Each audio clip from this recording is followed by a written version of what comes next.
to Key to You, where I do have Joscelyn Davis here today, who's the CEO of JADE Strategies, Inc. And we're going to be talking about executive presence, which is so important to me, and I'm sure it's for you. So let's dive in. Let's go. Welcome, Joscelyn. Thank you so much, Shruthi. So today, let's start with a foundational question, right? Sure. What is executive presence?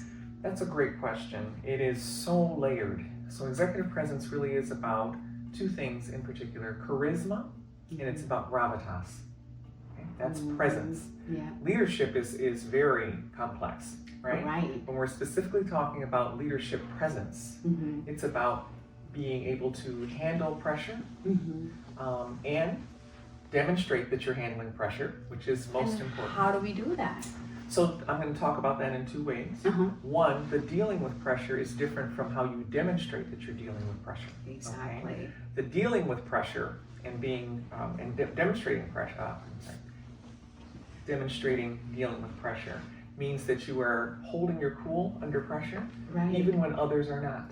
Right? That you're able to take a moment and think about your answers before you give them. That you're able to think strategically about where your decisions are going to take the team or take your career or whatever it is. It's about being able to be cool under pressure. However, the other side of that is dealing with it internally.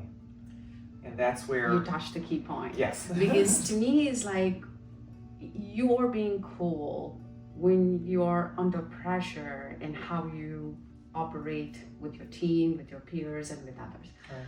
But how do you do that internally is so important, because sometimes I believe in energy. It just comes out. I do too. You may say something, but your actions and your energy speaks a lot. Correct. And louder. I agree. So that's a great way of starting, please. I agree, Shruthi. So I always say when I'm coaching a leader that they have to figure out some physical thing they can do to deal with stress.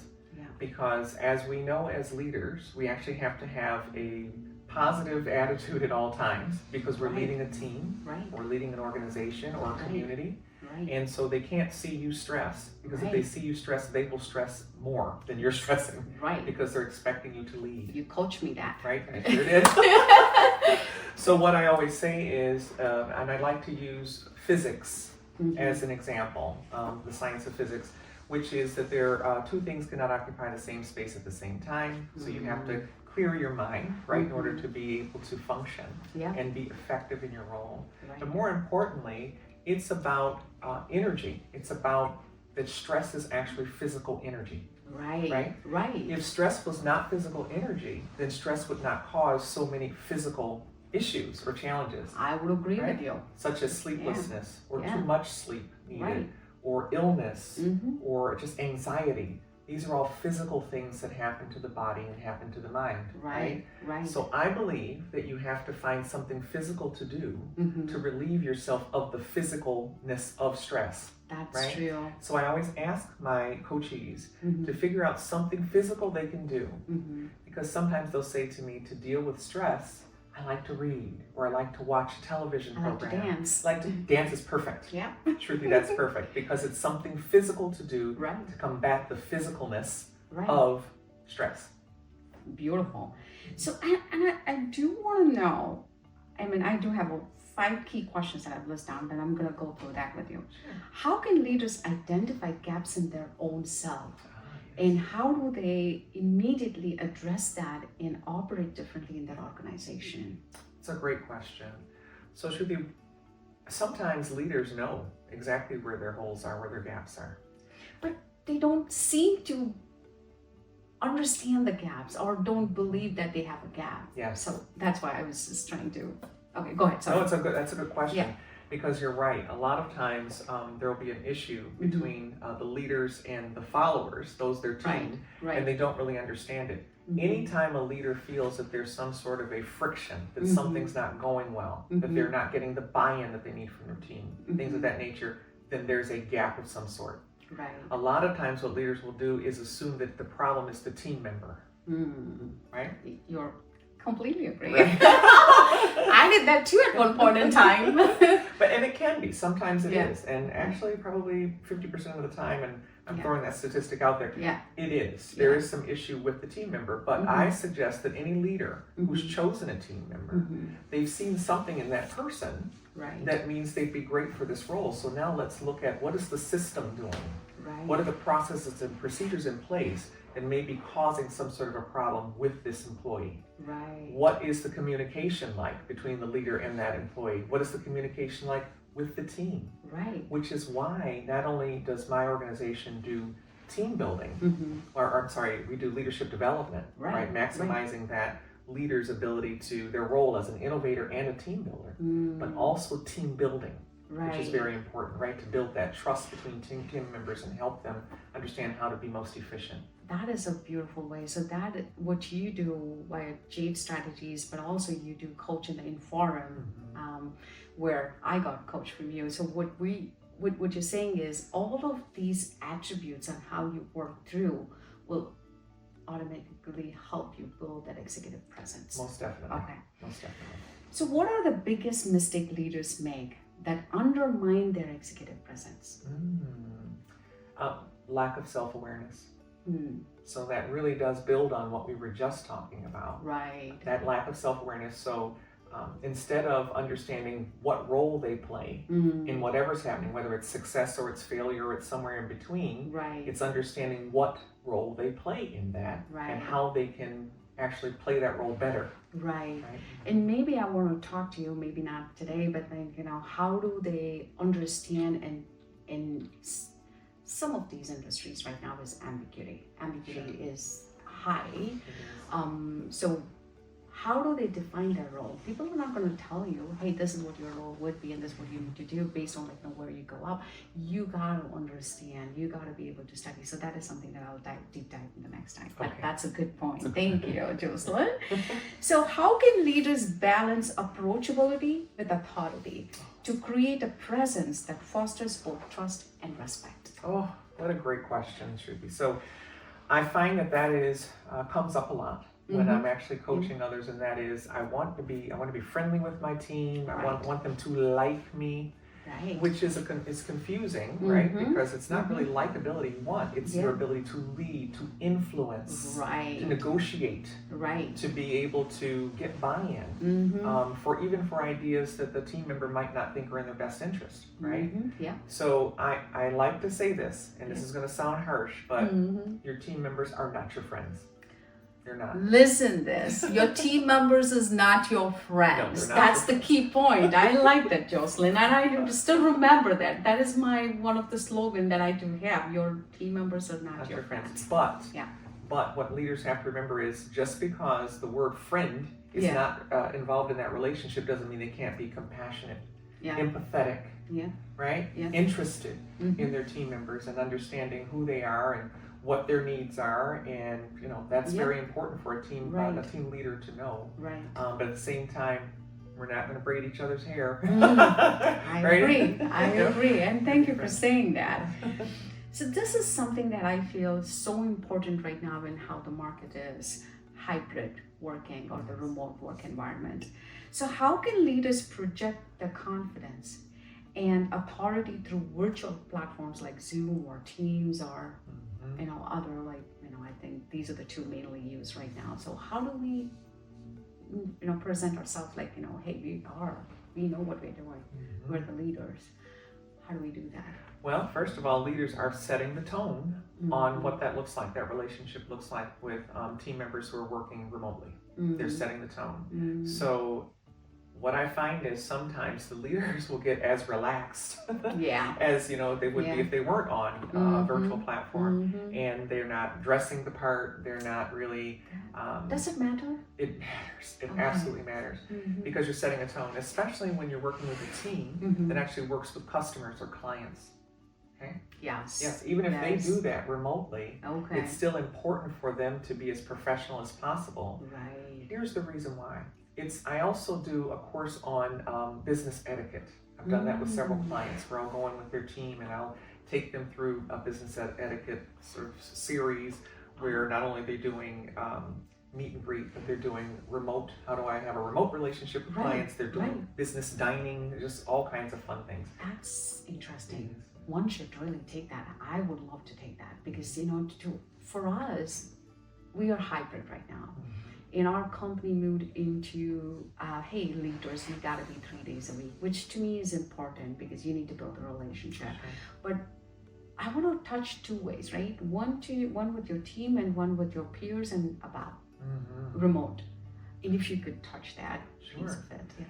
So I think most important because of the remote relationships, that it is about frequency. Yeah. That's important. Right. I'm finding that when there are teams that meet in person who are not necessarily hybrid, they're in person, I still have the same advice, which is make sure that you are meeting, even if it's briefly, on a consistent basis. And there's a reason for that. Leaders need to understand that you have 3 things that you're doing when you meet with your team members. Right. One is you are building a rapport. Yeah. Right? Yeah. That's just like you don't start an email with, here's the business of the day. You start with, I hope you're having a great day, happy summer, the lovely weather we're having, whatever. Yeah. You should actually try to build rapport. Right. And there's a reason for that. I'll come back to that. The second thing is you're giving them some time to talk to you about things they need to talk to you about. Right. Right? Right. And in a team setting, sometimes that's difficult. So one-on-ones are very important to have. Yeah. The third thing is you're actually getting an update on something that's important, right? To the teams, right? To their ability to get things done. Right. 4 things actually. The 4th thing is you're giving them some information or expanding on some information that they might not have been able to get anywhere but from you. So there are 4 important things that happen in that relationship when you one-on-one. Right. The team meeting is important also because then they get to know each other. I am a huge proponent of an icebreaker. I think I told you this. And we started that, I'm telling you. As we learn those key attributes or key qualities that we have, at least my team, I have taken that very seriously. Icebreaker is the first thing we start with the meeting. That's perfect. And one-on-ones are very key, as you stated. So some of these things are so important, and I've grown with it. And to your point where you said your team members are not your friends, I've taken that seriously as well. But what I want to also touch about, not the below, the above too, and the managing the leaders and the executive presence side. Is the executive presence applicable only to manage your team and yourself, or is it above as well? Absolutely. And you did mention peers and also managing. So yes, executive presence is obviously very important, especially when you're working with those who are higher than you. Yeah. Because your impression is everything. Right. I like to liken it to footprints in the sand. You can either wash away or you leave a serious impression that'll take you someplace. So I think it's very important there that leaders see them as people who could actually lead higher and higher in different positions. So very important. Okay. They know that they can trust you. They know that that you will develop the team to benefit the organization. It's very important for them to see that. Okay. Peer to peer, same thing, but I'm going to put a caveat in there. Yeah. This is where you should have a support system. Yeah. So I would say your most authentic self happens at the peer level. Same thing though, building relationships, sharing, what things that are in common, very important, leaning on each other for advice, right? Yeah. But there's still a little bit of, that you have to manage yourself, right? So when you think about emotional intelligence, it's self-awareness, right? And then how you manage yourself once you are aware of self, right? From there, you can actually build relationships, right? And then manage those relationships. Have them go in the direction you'd like them to go.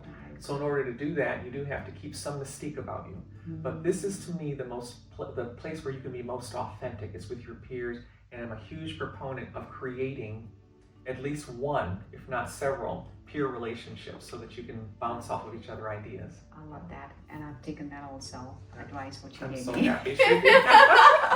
I'm telling you were a game changer for me. So I'm sure, if you take classes with her, you will experience that as well. So the last question I had is, what's the one thing a leader can do today or start building a stronger executive presence by end of the week or end of the month? What would you say? Self-awareness again. So that is through assessments. Mm-hmm. My company actually, it will be launching in about, say, 60 days from now, Okay. an online leadership competency assessment tool Oh, wow. called JSI Opportunity Survey. Okay. And it actually has 4 different pieces to it. One is an executive one where, of course, that's someone who has direct reports. Mm-hmm. They get to look at how am I around adaptability, project or program management, Right. people management, Right. learning, Mm-hmm. learning and continuous learning. It's a lot of questions that help you understand what are those, different qualities that a leader needs to have in order to be most effective, right? Wow. But there's also one that's an associate. The associate one is for people who don't necessarily have direct reports, but they are an emerging leader. So this is a good one for leaders to say, I need my team to take this, members of my team. Exactly. But the other 2 are these are my special ones here.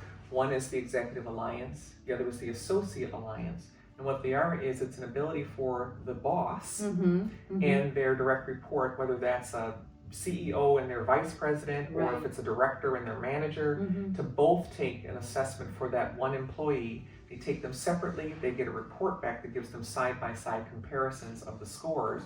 That way it gives them an opportunity to have a conversation about a development plan. Yeah. Succession planning works there well. Right. And just in general, just to understand, it's almost as good as an evaluation, right, for the person. I love this because this is going to be a powerful tool to evaluate the performance of an individual, and not just to say what is that you need to develop, but what is that you do well, and how can I give you more opportunities towards that. Absolutely. And leverage your skills that way.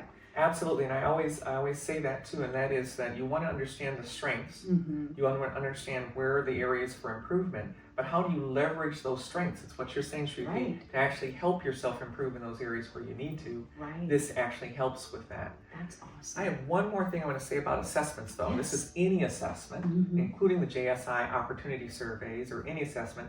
It only tells you this is where you are in this moment. Yeah. It's the path you're walking now. Now, if you want to do something different, develop this skill, leverage that one, now you have the chance to do that. Yeah. So just like anything else, I would say even a psychic reading should be. Anything that you do that gives you a picture of where you are right now does not define you. Yeah. It only tells you this is where you are in this moment. Right. And if you want to make a different decision, now you can. Right. I completely agree. And one other thing that, while you were saying that, something popped up in my mind that you got to be brutally true of when you're taking that assessment. You do. Just like when you visit a doctor. You got to be truthful for who you are and how you function and what you score well versus where you lack. So the assessment will really help you grow. Absolutely. Okay. And I can't stress that more, Shruthi. I'm glad you said that. Being honest with these assessments, there's no other way to take them. Yeah, perfect. Anything, any last words for my audience today? Just that I would add in addition to gravitas, which I said earlier is very important to, coolness under pressure, no matter what's happening, is charisma. Right. Charisma, that's huge for leadership presence. Yeah. So we're talking about the way you carry yourself. I recently did a post on LinkedIn where I talked about the many languages that we speak. And I call that polyglot, right? So polyglot meaning, speaking several languages. Yeah. We speak so many languages with our eye contact, with the way we hold our posture, with our gestures, with the tone of our voice, with the speed at which we speak. All of those are languages because they say something to the person you're talking to. And that does impact your executive presence? Absolutely it does. Wow. So for instance, if you're giving a presentation and you're slouching when you're talking, or you're talking very, very low, that might say something to the audience about your confidence level, right? Maybe they can't hear what it is you're trying to teach them because they're so fixated on how you look. Right. But when you're standing there and you're exuding that confidence, that charisma, right? Yeah. You're able to speak and tell stories when you're talking. When you're able to use anecdotes, your body language is important, eye contact with the audience. All of that speaks confidence and says to them, I believe what this person is telling me and I'm willing to follow what they're saying and buy into it. Wow. So all of that polyglot approach, thinking about everything being a language is very important. I want to tap into that and also maybe post it for all of my audience so that they can understand what that is. Sure. That is awesome. And I'm so glad I had you here with me today. I'm so happy to be here. Honored. And this is not the last one. We're going to do more. We're going to do more with you. But thank you so much for being here with me today. It's been my pleasure, Shruthi. My pleasure. And with that, thank you. And we'll see you again tomorrow.